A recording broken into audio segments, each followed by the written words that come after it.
बिस्मिल्लाहिर्रहमानिर्रहीम। रसाइल व मसाइल सीरीज़ बाब इबादात नमाज तरावी से मुताल्लिक़ चंद सवालात। सवाल नंबर 1, क्या रमज़ान में नमाज तहज्जुद से तरावी अफजल है?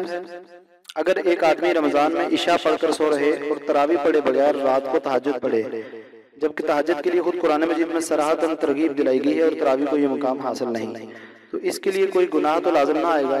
वाज़ेह रहे कि तरावी और तहज्जुद दोनों को निभाना मुश्किल है।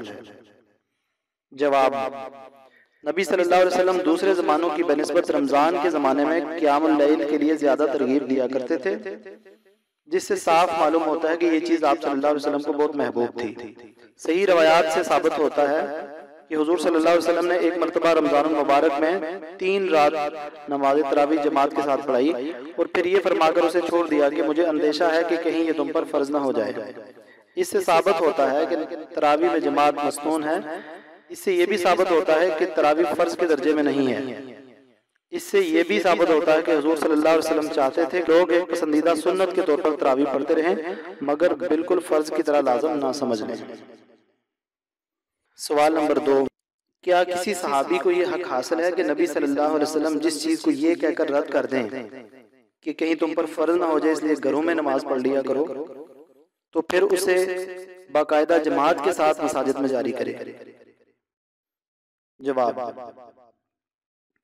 हुजूर सल्लल्लाहु अलैहि वसल्लम के ज़माने से लेकर हज़रत उमर के इब्तिदाई ज़माने तक बाकायदा एक जमात में सब लोगों के तरावी पढ़ने का तरीका राइज न था, बल्कि लोग या तो अपने घरों में नमाज पढ़ते थे या मस्जिद में मुतफर्रक तौर पर छोटी छोटी जमातों की शक्ल में पढ़ा करते थे। हज़रत उमर ने जो कुछ किया वो सिर्फ ये था कि इसी तफरीक को दूर करके सब लोगों को एक जमात की शक्ल में नमाज पढ़ने का हुक्म दे दिया। इसके लिए हज़रत उमर के पास ये हुज्जत मौजूद थी कि हुजूर सल्लल्लाहु अलैहि वसल्लम ने खुद 3 बार जमात के साथ तरावी पढ़ाई थी, इसलिए इस फेल को बिदअत नहीं कहा जा सकता। और चूंकि हुजूर सल्लल्लाहु अलैहि वसल्लम ने इस सिलसिले को ये फरमाकर बंद किया था कि कहीं ये फ़र्ज ना हो जाए, और हुजूर सल्लल्लाहु अलैहि वसल्लम के गुजर जाने के बाद इस अमर का अंदेशा बाकी न रहा था कि किसी के फेल से ये चीज़ फ़र्ज करार पा सकेगी, इसलिए हज़रत उमर ने एक सुन्नत और मंदूब चीज़ की हैसियत से इसको जारी कर दिया। ये हज़रत उमर के तफक्को की बेहतरीन मसालों में से एक है कि उन्होंने शारे के मंशा को ठीक ठीक समझा और उम्मत में एक सही तरीके को राइज फरमा दिया। सहाबा इकराम में से किसी का इस पर एतराज़ न होना बल्कि बसर और चश्म से कबूल कर लेना ये साबित करता है कि इसके शारे के इस मंशा को भी ठीक ठीक पूरा किया गया कि इसे फ़र्ज के दर्जे में ना कर दिया जाए। चनाचे कम अज़ कम एक बार तो उनका खुद तरावी में शरीक न होना साबित है, जबकि वो अब्दुर्रहमान बिन अबद के साथ निकले और मस्जिद में लोगों को तरावी पढ़ते देखकर इजहार तहसीन फरमाया।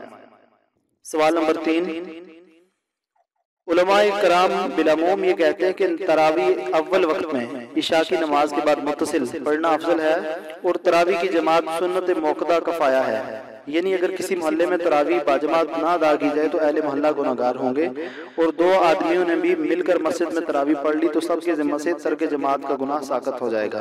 क्या ये सही है? अगर ये सही है तो हज़रत अबू बकर सिद्दीक़ के ज़माने में क्यों ऐसा नहीं हुआ और उस ज़माने के मुसलमानों के लिए क्या हुक्म होगा? क्या वो सब तरावी बाजमात ना पढ़ने की वजह से गुनहगार थे?